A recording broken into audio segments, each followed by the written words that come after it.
Hey everybody. So here's a rather unconventional build of a rather conventional model. It's the 30th anniversary re-release of the Cylon Raider from Revell. So the engine details are pretty cool. They'll be a lot more visible once I actually paint over this. Right now I covered most everything in black because I'm going to be lighting this. A couple of the modifications I've made is I filled up the trigger holes for the original missiles on the 1978 version, and then the actual missile hole launchers here I backed with styrene, and I'm just going to find some kind of greebly I can put over that. Filling it in or covering it up, filing it down is not really a good option, so just hiding it entirely is the best way to go. And I got a little cleanup to do on those spots there as well. There's a couple other seam lines I've got to deal with, mostly there and there. The canopy came out pretty good as far as the seam goes, and this front part here, the seams are okay, but there's a little cleanup to do. There's not really anything else to deal with except to go for the lighting next. But actually, let me show you this as well. So I filled up the stand hole here because I'm going to be using magnets for the stand. So I'm just going to get a brass rod, put a magnet on it, and then this will be the new stand, fully rotational, which is kind of cool. Not only did I put one on the bottom, I put one on the top as well for when I'm filming, and I also put some magnets in the back here. So, you know, if I'm filming this and I want to get a 360 spin, see if I can get this right here, I can kind of do that, get my hand out of the way and get a shot of it. So, the problem with putting it on the back here is that there's a lot of details, and I don't want to ruin those with putting pressure on them all the time. And also, I don't know where I would want to run the wires out of this for any back-mounted stuff.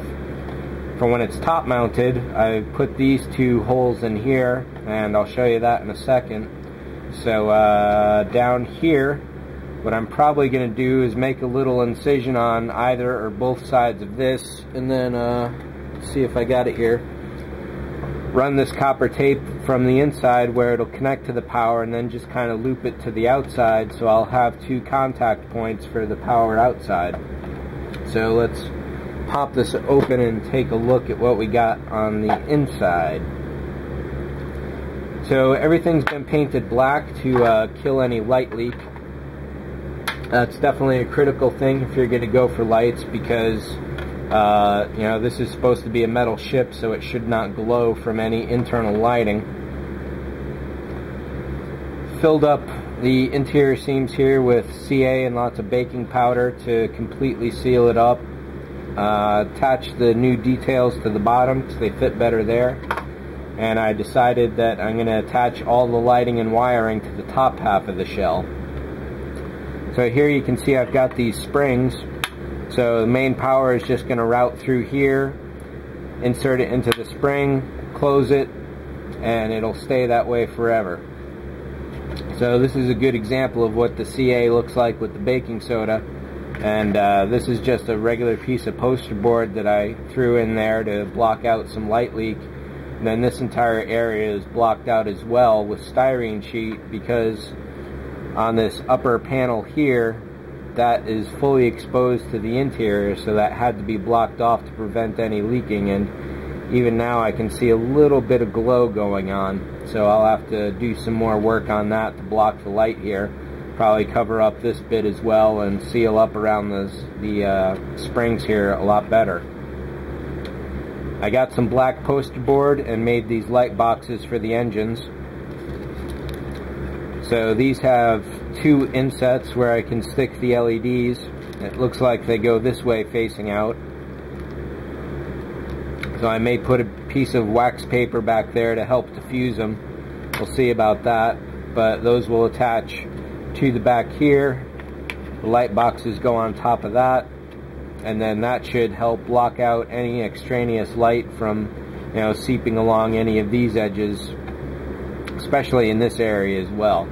Light boxes are definitely something you need, and once these get sealed in, they should do their job perfectly. So back here we'll have at least 2 blue or 2 white LEDs per engine. I might use white LEDs because those show up blue on video. Another option I'm thinking is 2 blue LEDs plus 1 behind it that is white to give it a little extra glow. Then over here on the front, I don't know if I won't be able to show any light behind there, but I've drilled out the 2 holes here, and these will be running 2 pieces of fiber optic to a single amber LED that'll be hidden inside here. So I don't know, is that it? I think that might be it. Let me check here. I'm going to put the guns on last, and this crossbar rail goes across here, so I'm going to wait until the entire thing is painted and then just drop that on top.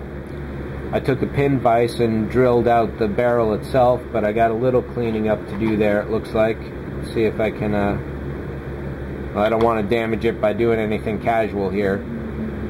It was a delicate operation, and I'm glad it worked out as well as it did. There's still some seam lines along the edges. I gotta fix that up. So I think the next video will basically be all the lighting and how that is going to go. It's going to be really simple.